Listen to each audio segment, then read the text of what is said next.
A story is unfolding that reaches all the way back to a sun-drenched afternoon in May 2018, when the world watched what it believed was the wedding of the century, and when, according to everything that has emerged since, Oprah Winfrey was in the process of being recruited as a piece on someone else's chessboard. This video is about what Oprah discovered. It is about the wedding that palace sources, royal biographers, and the Archbishop of Canterbury's own public clarifications have since cast in a dramatically different light. It is about the guest list that was never really a guest list. It was a casting call. It is about tiara fights and flower girl tears and an atomizer pointed at a 500-year-old chapel. And it is about the moment, somewhere between that breathless Windsor afternoon and the quiet of today, when the Queen of American media realized she had been led somewhere she never intended to go. Let us begin where the story begins, not in front of the cameras, behind them. The 19th of May 2018 is etched in the collective memory as something close to a fairy tale. Windsor Castle glowed in the afternoon light. A gospel choir filled St. George's Chapel with the sound of joy. An American actress in an immaculate Givenchy gown walked the aisle alone, her head held high, her composure absolute. The world watched and the world wept because the story being told in that chapel of love crossing borders, of a royal family embracing modernity, of walls coming down, was irresistible. It was meant to be irresistible. That, as we now understand, was very much the point. Because while the cameras captured serenity, the weeks and months leading up to that ceremony were anything but serene.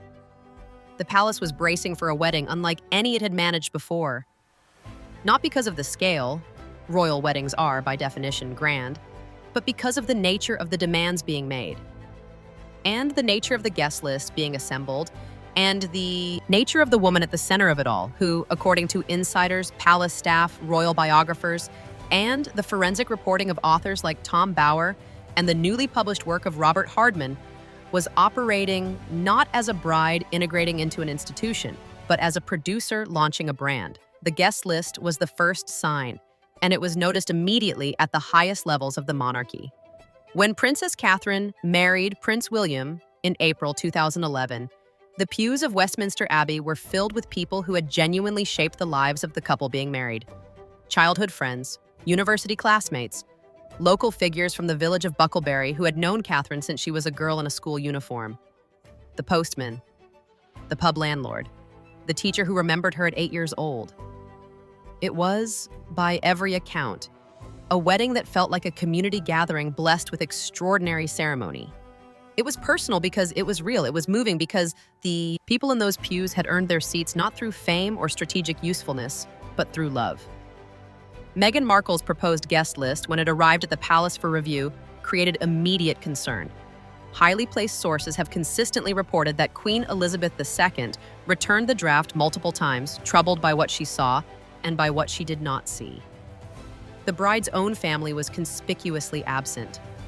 Her father, Thomas Markle, would ultimately not attend due to a health incident that became its own media saga. Her extended family, the people who had known Meghan as a child, who could provide the kind of grounded, authentic context that makes a wedding a real event rather than a performance, they were not on the list. In their place were names from a very different world: George and Amal Clooney, Idris Elba, and most significantly, Oprah Winfrey. The Queen, a woman of extraordinary instinct, who had spent 7 decades reading people and situations with forensic precision, reportedly expressed concern about the calculated nature of these invitations. These were not friends of the couple in any conventional sense. George and Amal Clooney had no documented shared history with either Harry or Meghan. When they took their seats in the choir of St. George's Chapel, one of the most coveted positions in the building, traditionally reserved for those closest to the couple, a woman seated nearby turned to them and asked, perfectly reasonably, how they knew the bride or groom. The Clooney's response was simple and stunning. "We don't." They said this without apparent embarrassment because there was no pretense to maintain. They were there because they had been invited, and they had been invited because of who they were, not because of any genuine connection. Oprah Winfrey was in that chapel for the same reason. She was not Meghan's oldest friend. She was not a woman who had sat across a kitchen table from her, who had seen her through heartbreak or celebrated her triumphs over the years. In the weeks immediately before the wedding, Meghan had arranged for Oprah to visit her mother, Doria Ragland, in Los Angeles, a move that insiders described as a deliberate strategy to create the impression of a deep familial bond that simply did not have the history to support it. In the world of brand architecture, proximity to someone as trusted and beloved as Doria Ragland was useful. It made Oprah feel like a genuine insider. It made her feel chosen rather than recruited. At the time, Oprah felt exactly that. She described arriving at Windsor Castle as a breathless experience. She famously exclaimed something close to wonder when she registered the scale and the history of the place. She wrote about it warmly in Oh, the Oprah magazine, framing the wedding as a victory for love, a cultural reset, a new chapter not just for the royal family, but for what royalty could mean in the modern world. She shared a charming anecdote about having to change her outfit at the last minute because her original choice was too close to white, a detail she presented as a gesture of deep respect for the bride. It was exactly the kind of positive, warm, supportive press that the wedding had been designed to generate. And it worked. Brilliantly for a time. But even then, in the middle of all that breathless admiration, something was different from what the cameras showed. Because the palace, the real palace, the institution, the staff who had served the crown for decades and who knew the difference between a bride in love and a producer in control, was already experiencing what they would later describe in interviews and biographies as the early symptoms of a personality that sought to dominate rather than integrate. The atomizer incident has become one of the most cited examples of this pattern. In the weeks before the wedding, Meghan reportedly demanded that St. George's Chapel, a building that has stood for 5 centuries, a building whose every stone and timber is a piece of irreplaceable history, be sprayed with atomizers to eliminate what she described as a musty smell. The palace refused, flatly and without negotiation. You do not spray a royal chapel with air freshener as though it were a television studio. The refusal was rooted not in obstinance, but in a profound understanding of what the chapel represented. You do not treat a sacred institution like a set. You do not arrive at an ancient building and tell it that it smells wrong. Then came Tiara Gate. The details of this confrontation have been examined by multiple biographers, but it is the new account by Robert Hardman in his biography published in early April 2026, reported on by Page 6, The Express, Hello Magazine, and Hola just days ago, that has brought the full picture into clarity. Meghan had set her heart on a tiara featuring striking emeralds. The Queen declined the request. The reasons were rooted in historical sensitivity. The provenance of the emeralds was unclear and potentially diplomatically awkward for a state occasion. This was not a personal rejection. This was the Queen doing what queens do, protecting the integrity of the institution. But Harry's response, according to Hardman and other sources, was explosive. It was during this confrontation that he reportedly uttered the phrase that would become shorthand for everything that was wrong with this chapter of royal history. What Meghan wants, Meghan gets. Queen Elizabeth II was not a woman who responded to ultimatums. She was a woman who had navigated the Cuban Missile Crisis from the throne. She was a woman who had managed prime ministers who became presidents, and one prime minister who became a footnote. She responded to Harry's outburst with the kind of quiet authority that requires no raised voice. She told him firmly and without ambiguity that Meghan would receive the tiara she had been assigned. Ultimately, that tiara was Queen Mary's diamond bandeau, a breathtaking piece of jewelry by any measure. But the damage was done. The Queen had seen something in that exchange that she would not forget. She had seen a bride who was less interested in the grace of the role she was assuming and more interested in the aesthetics of the power it represented. And then came the Flower Girls. The confrontation between Meghan and Catherine over the bridesmaids' dresses, and specifically the question of tights, has been documented extensively. Royal protocol for a Windsor ceremony dictates that young bridesmaids wear tights. This is not an arbitrary rule. It is a matter of formality, dignity, and the practical comfort of small children during a long televised ceremony watched by hundreds of millions of people. Meghan wanted a bare-legged look, a Hollywood aesthetic that read as modern and clean in a fashion editorial, but that violated established etiquette for a royal occasion. Princess Charlotte's dress did not fit correctly. The children were suffering from blisters. The fitting became tense, and the tension escalated until Catherine, the future Queen of England, a woman of immense poise and self-control, was reportedly left in tears. Meghan would later, in that famous 2021 interview with Oprah, claim that the reverse had happened, that she had been the one who cried. Palace insiders, multiple staff members, and those present at the fitting have consistently and uniformly maintained otherwise. But the claim was made on global television in front of an audience of tens of millions, and it was made to Oprah. Which means Oprah sat across from Meghan in 2021, listened to an account of events that people who had been in that fitting room knew to be at least partially inaccurate, and broadcast it to the world. And at the time, Oprah believed her, or believed her enough to proceed without pushing back.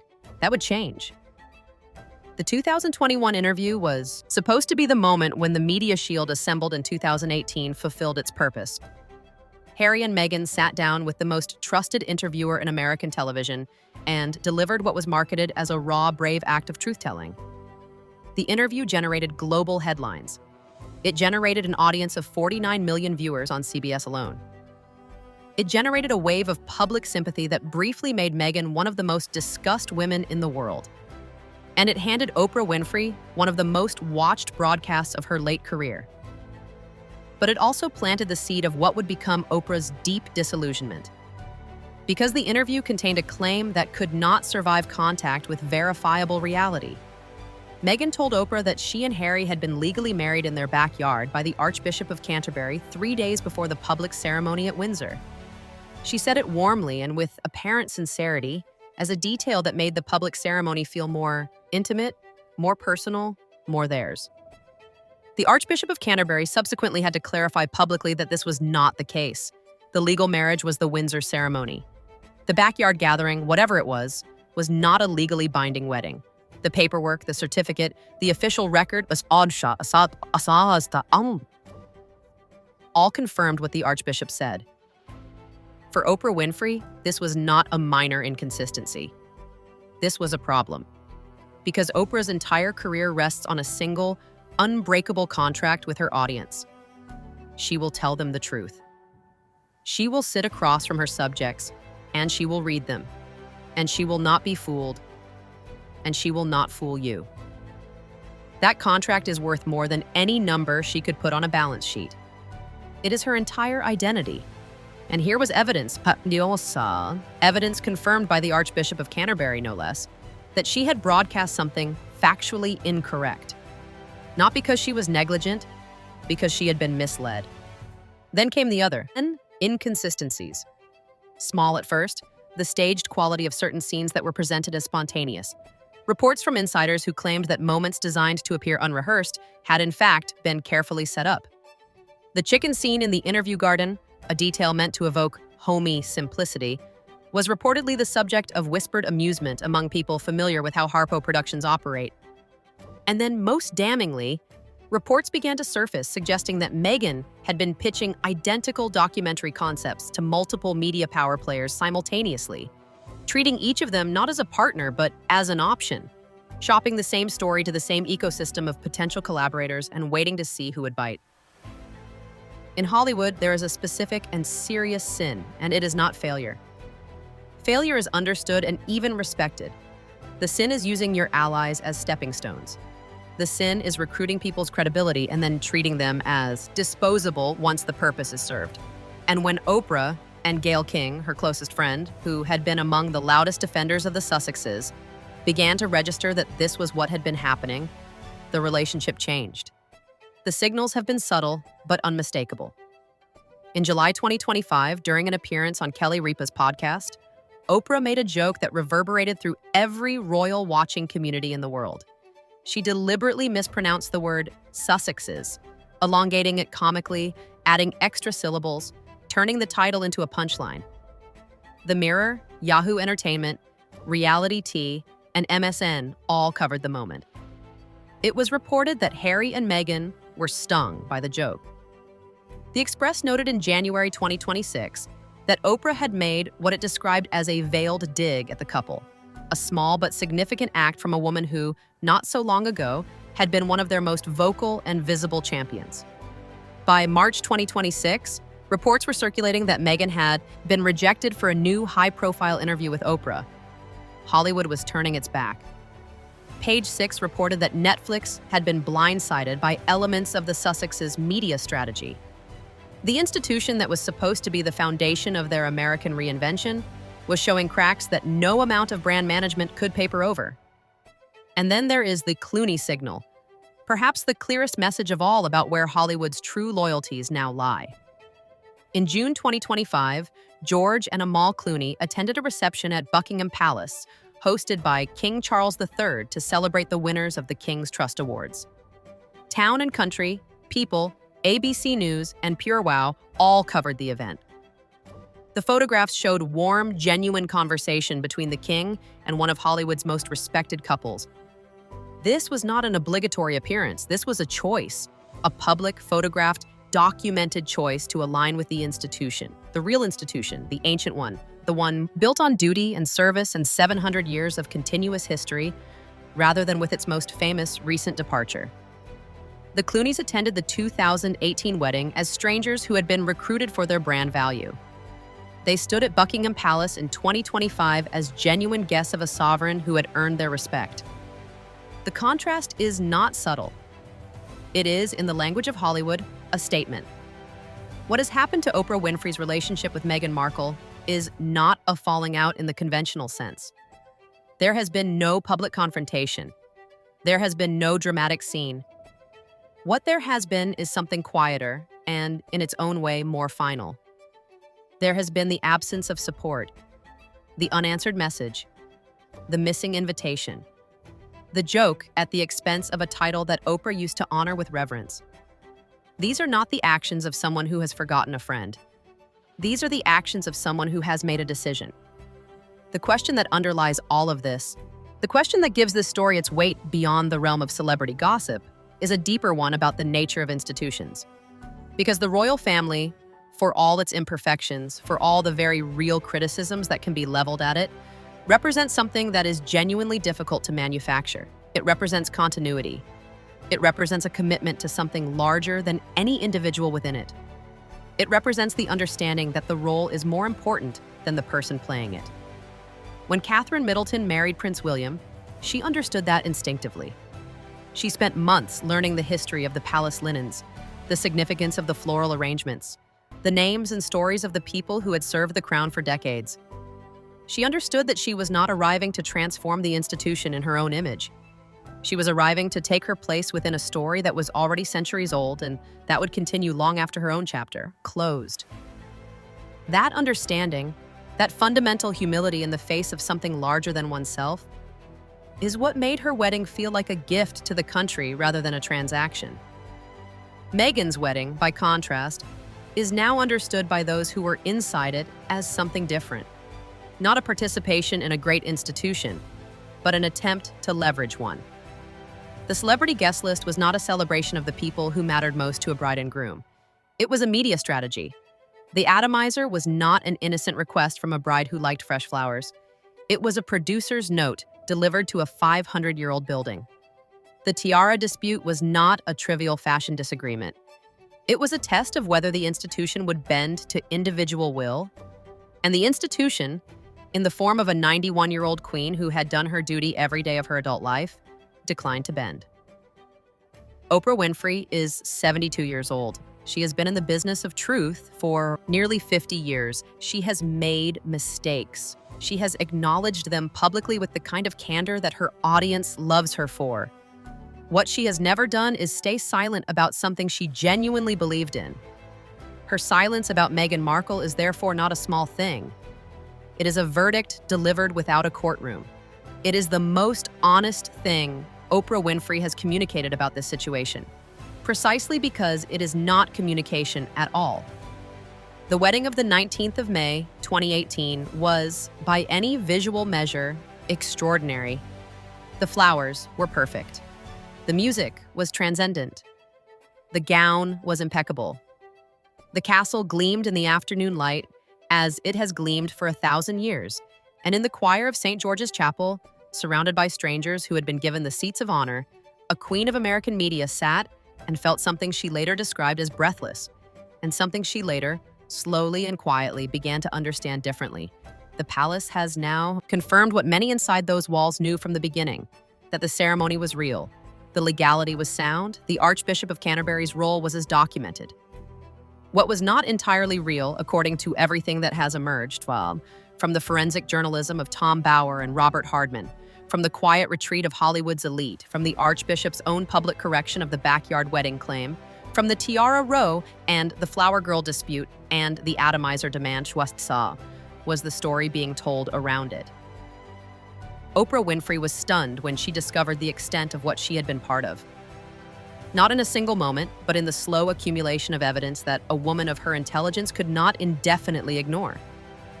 And her response has been the most powerful response available to someone of her stature. She simply stopped telling the story. In Hollywood, silence is rarely nothing. Sometimes it is the loudest possible thing. If this video has given you even something to think about, we would genuinely love to hear your thoughts in the comments below. Do you believe the 2018 royal wedding was staged for strategic purposes? Do you think Oprah Winfrey was used? And what do you make of her silence now?